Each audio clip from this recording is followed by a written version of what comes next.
So Emily, I'm going to start with you because I think so many brands are working on trying to, on their content strategy and editorial sort of retroactively, and your business started that way.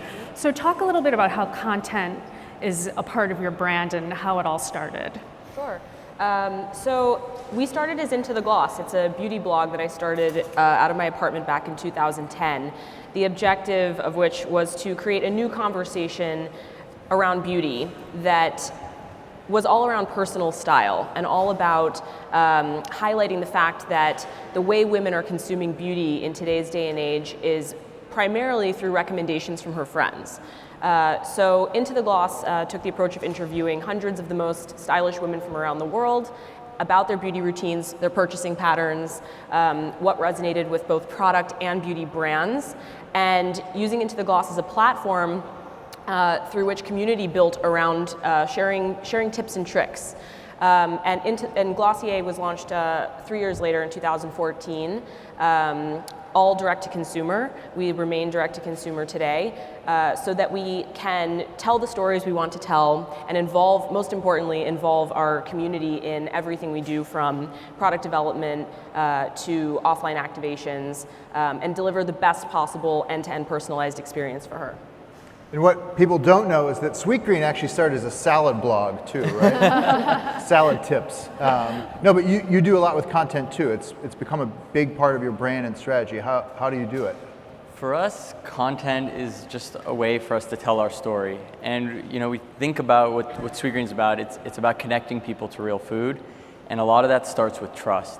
And so it's trust and cultural relevancy. And so it's really important for us to tell our story and through all our different channels. Today we have 75 restaurants where is the real place where we get to tell our story, but it's our digital connection that gets to continue that relationship with our customers. And how do you do that in a way that's authentic? Because it actually, no lying, like I go there twice a week, it actually does feel authentic and real and high quality. How do you do that? I don't think you can fake that. I mean, you can try, but I think people can feel it, and you just have to walk the walk. What we're trying to do right now, I think, is this giant experiment still. It's to prove that you can scale real food sourced the right way. And if no one's really done that at scale, and we're still in the middle of this big experiment. So Emily, you still have a very robust sort of editorial arm. So how do you combine that editorial stuff you do with educating your consumers about what Glossier is and what the products do and what they stand for, I guess? Mm-hmm. So we see ourselves at Glossier as beauty editors first and foremost. We also see ourselves as activators of conversations. And Into the Gloss remains our single biggest social platform. Many people might call it a blog, but I actually see it as a social platform because it's a two-way conversation. We have a very robust commenting community. You're able to ask us questions through that channel. And so I see it as our #1 microphone through which we can engage our community. So one way we do that is on product development. We're the first beauty lifestyle brand. We have products across skincare, makeup, now body, which just launched yesterday.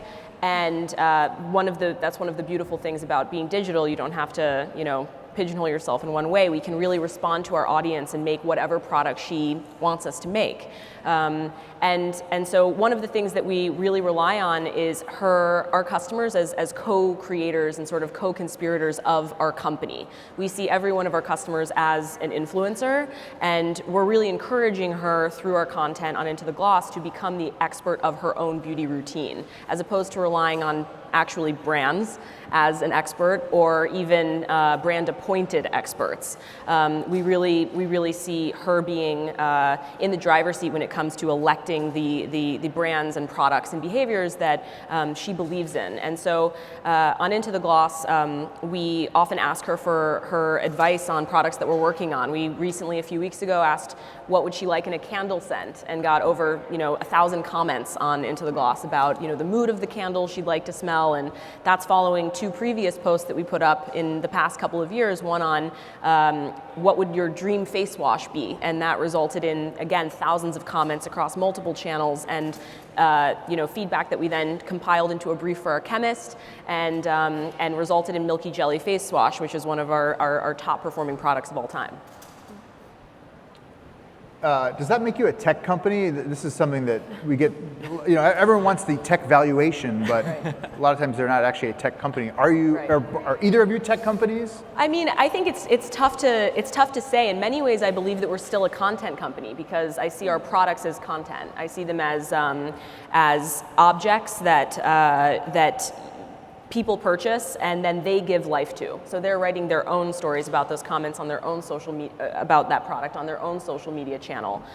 We're a product company first and foremost. I mean, that's our business comes from the sales of beauty products, but in many ways I still think that what we do on the whole is inspire women through storytelling and connect them through content that they're creating. How about Sweetgreen? I know you're designing a new box. There was a beta test of a new box, but there's more to it, I hope. Yeah, so we consider ourselves a product company as well, not a restaurant company. And the difference is we view our relationship with our customers first, not just about creating these 4 walls. So we think about it creating an ecosystem much more than just a restaurant. The restaurant is a really important place for us to create these experiences, to acquire customers, tell our story, but then bring them into this digital funnel, and I'd say tech enabled. Yep. I'd say if you're not digital first today, you're probably not going to be around for a long time. So it's a very important part. We call it our accelerator, our flywheel, but it's not a technology company. So what does that mean practically? Does that just mean that you're organizing orders on the back end more efficiently, or? So it's the way we organize orders. It's the way we actually look at acquiring customers. Even like the metrics we look at aren't about just the store. It's about how many customers we have, what's the lifetime value, what the product mix needs to be, and what the access points are for our customers. So we kind of think about 3 buckets. It's product first, then story, that creates trust, and then access. The technology for us is all about access. So whether it's, if you go back a few years, our biggest issue was our line. People loved our food, but restaurants have a problem where you have a lot of demand in a very short period of time. So what we did is we redesigned our stores, what I call a responsive store design, to create secondary lines with software that manages the way the orders come in as well as a mobile app. So it went from us being able to serve 150 people at our peak hour to being able to serve up to 1,000 people in that 1 hour. You made this software? We write this own software. Yeah, we have a technology team in-house that does this. So how big is your tech team? 12 people, 15 people. Okay, not bad. Yeah. I imagine other local salad chains are not going through the trouble of building that order queuing system. I don't think so. Interesting. Cool. One more thing about the line, though. There seems to be a culture of the line for both of you. I know that when you do pop-ups, there's a lot of demand. Is a line a good thing? It can be, right? Is it free advertising, basically? Well, this is related. So in beauty, they do a thing called drops, where this is like a new thing where they'll tease a product, it drops, it sells out immediately, and then everyone's scrambling to get it. And so what are your thoughts on that? Because you had, in the beginning, you had such high demand, but now I feel like, talk to me about that, because that's a thing. Sure. So, I mean, as any young company, we're 3 years old in October. It's very hard to anticipate demand. We do our best. We have a certain amount of money we can spend on inventory. We can do our best planning, and we launch a product about every 6 to 8 weeks, and we have since day one. So not following the traditional retail model of seasonal collections or being beholden to a retailer for anything. Really allows us to launch incrementally, much in the same way that content is delivered, like a magazine, for example. And we were sold out. We had up to 60,000 people on wait list for 50% of our inventory was, or 50% of our product range was sold out in our within our first year of business, and that was very painful. But I certainly think that it speaks to the integrity of our products and what we do, that people were willing to wait in the first place.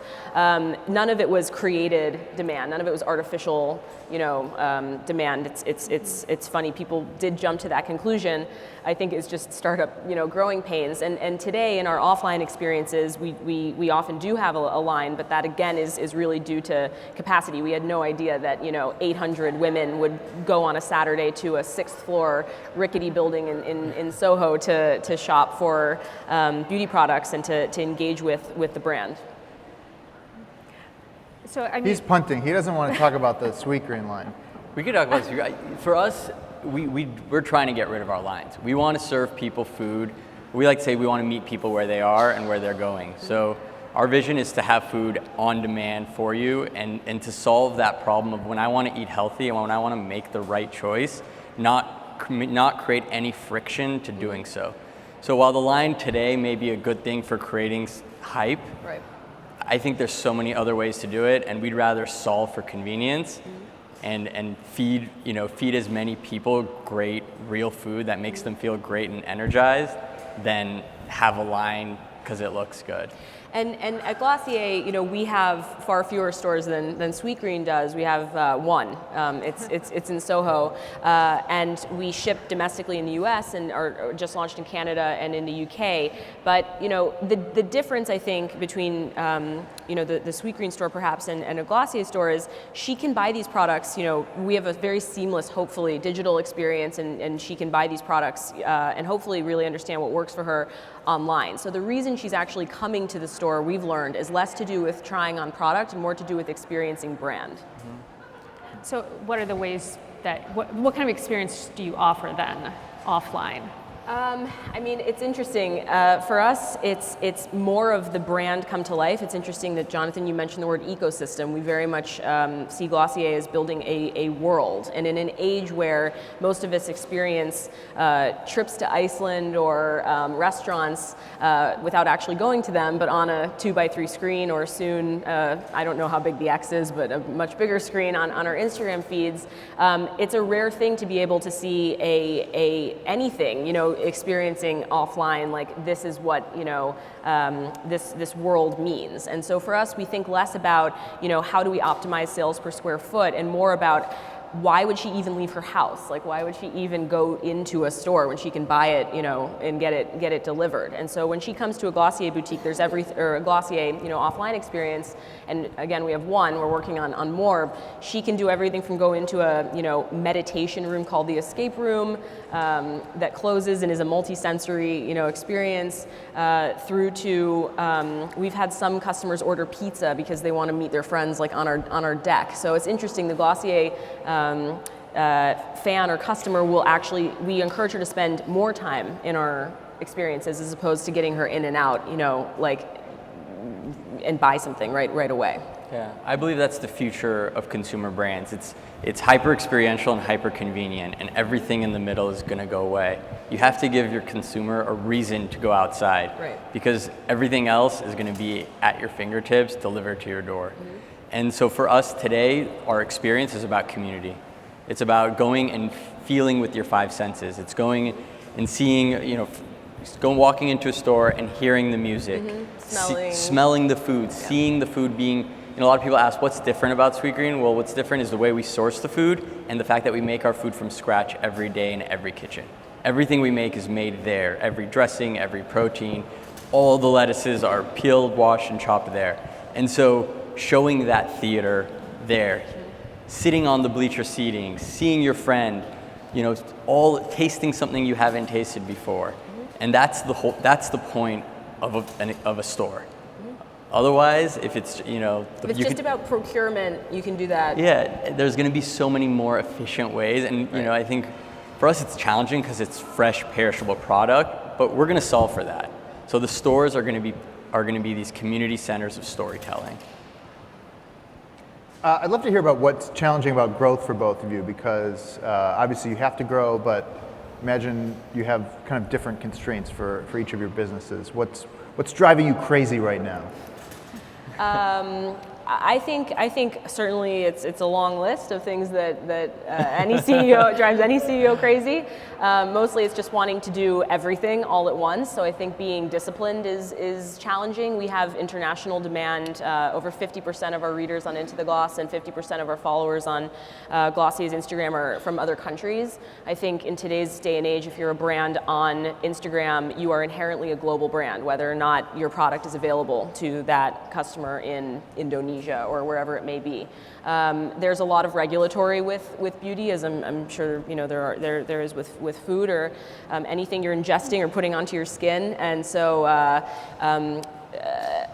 realizing our global ambitions, I think, is in a way that will not differ in customer experience from the superior experience we offer today. That is a challenge. When to go where and how.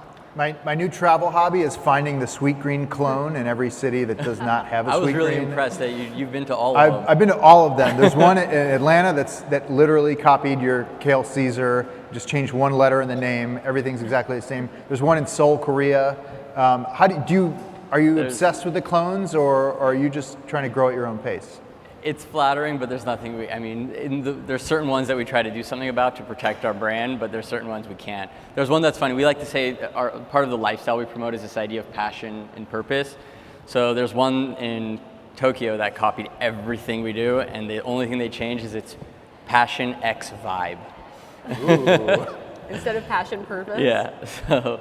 But in terms of the growing pains, I think it's really interesting. We just had our 10-year anniversary last month. And every, I think, 3 to 4 years, you have to break what you had to kind of start fresh. And for us, the challenges are always around people. It's always around how do you create the right teams to scale. And the analogy that I'm feeling for myself today is what makes a great entrepreneur is very different than what makes a great CEO when you're scaling a company. And so I think a lot about, my mindset has been shifting from, okay, not what is the answer, how can I figure it out myself, but how do I create a team or a culture that I can bring along the journey to do the work together. And it's a mindset shift, and that's why I think you don't see a lot of entrepreneurs, make that transition. So both of you, talking about lines out the door, both of you have a sort of obsessed audience of customers, I guess. So how do you harness them to evangelize for you? Because I see young women all the time in New York City with Glossier stickers on their phone. Friends are constantly telling me, Cheryl, stop complaining about the line, just download the app, get the app, it's so great. So how do you harness the sort of customer obsession with you guys to help you? Beauty as a category is hugely shareable. I think it's the second biggest category on YouTube after tech unboxing videos. So inherently it lends itself, as is food, right? So inherently it lends itself very well to, I think, evangelism. You want to share within your group of 5, 10, 50, 100, 1 million followers your favorite restaurant or your favorite mascara. For us, I think it's something like 79-80% of our growth to date has been not through paid marketing, but through owned, earned, or peer-to-peer recommendations. So it's really been through people evangelizing the brand. Because we know who every single one of those people are, being a data-driven, tech company in many ways, we're able to incentivize her and reward her to varying degrees for promoting Glossier. So we're in the early stages of developing a rep program through which our biggest evangelists are brought on to our platform and are actually able to make pages on Glossier.com wherein they're leaving their reviews and talking about how they're using the product. So you could literally have something like Glossier.com/Cheryl. And have that link as something you could put into your Instagram bio or tweet or send in an email and reach all of the people in your circle who who like your opinion. And what's been the most interesting about that is not so much that we're creating new evangelists, but really that we're creating a conduit through which they can become closer to us and have more access to us.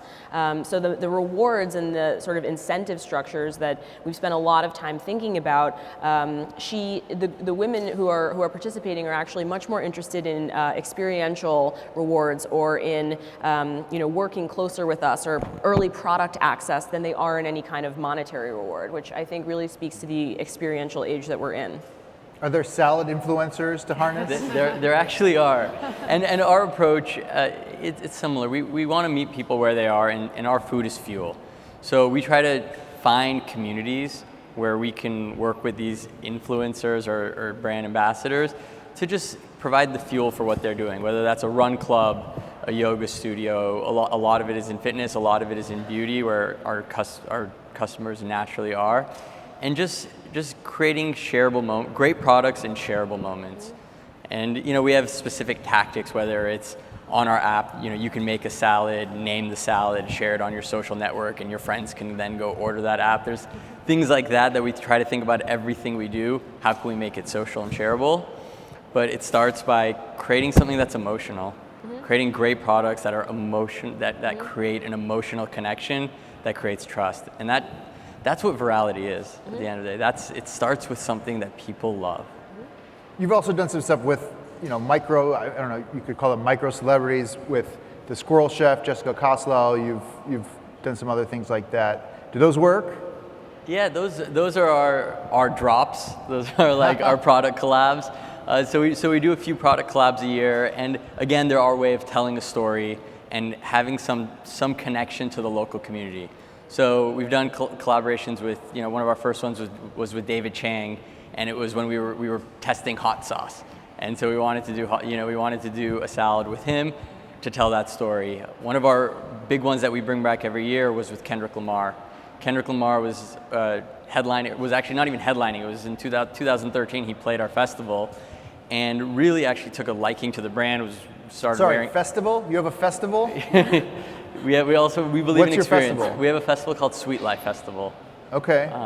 Which we can talk about Nice. as well. So Kendrick Lamar was coming back to headline the festival in 2015, and so what we asked to do is to make a salad with him, and we called it the Beats Don't Kill My Vibe salad. And Remember that one? And it was a delicious salad, but again, it was just a way of creating this cultural relevancy, this moment. We created another salad about 2 years ago with Dan Barber around wasted, and this one was a little bit more about telling a food waste story. So it's this way of us connecting Hold on, explain what that was. They took all their trash and turned it into... It was kind of. Not quite. Not quite. It was using all the different parts of the food that we had. So instead of throwing away parts of it, figuring out ways to reuse things that you would throw away and cook it and make it delicious. It's like kale stems, Yep. stuff like that. But that's really smart. So everyone needs a festival, and they need a stunt salad, and then you're golden, right? And in the beauty industry, historically, big brands, sign a celebrity ambassador or whatever, someone famous. But so how do you work with celebrities? I know you were the brand was just in Toronto at the film festival.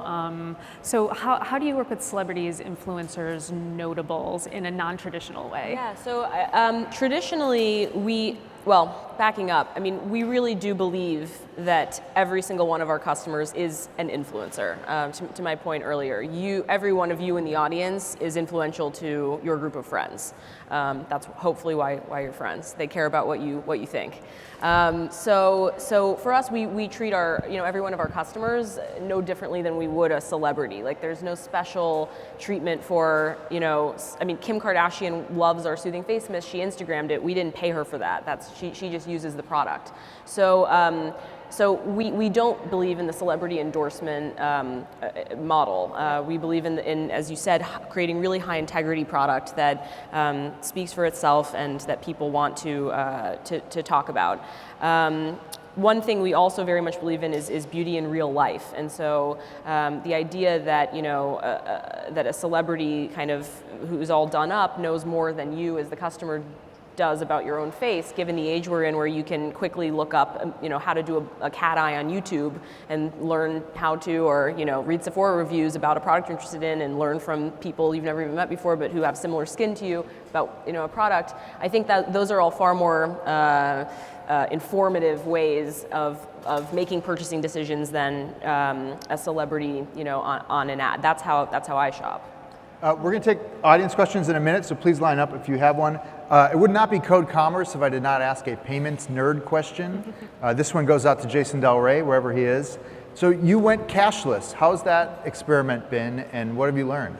Cashless has been a really good experiment for us. We actually tested it for a year before rolling it out, and we did it for a few reasons. Number one, safety of our employees. Having cash in our stores created a lot of danger for our employees, and we would have a handful of robberies per year. Two, speed. We're trying to get rid of those lines for you. So the going fully credit card or app allowed us to move a lot quicker. And third, it's cleaner. So when you have people handling food and then handling cash, it just created a food safety thing that we just didn't want to deal with. And lastly, we do want to encourage people to get onto the mobile experience so that we can learn more about them and their eating behaviors, and so we can create better products. So far it's been good, and it's interesting to see now it's become a trend in food. We were kind of the first ones to do it, and all of a sudden we're seeing restaurants all over the country go cashless. Great. Question over here. Hi, I have a question for Emily. So first, I'm really inspired by what you guys did. All my friends love your product, so there's that. My question is, as you guys grow and you add more customers and more ambassadors, do you ever worry that some ambassadors aren't portraying your brand the way that you would want them to portray your brand? And how do you keep a pulse on that with everyone being an influencer? Yeah, I mean, we're pretty early in on that, but it's something we definitely think about. We go back to the idea that we really want beauty to be democratized. And we really do see our products as starting points for interpretation. So there actually isn't a brand controlled environment that we want our products to exist in. We see Glossier as just one person and one, portrayal of the product, but that actually as soon as that product hits your hands, you are the controller of, that product and what you like about it, what you think about it, how you want that to fit into your cabinet or on your dresser or in your shower.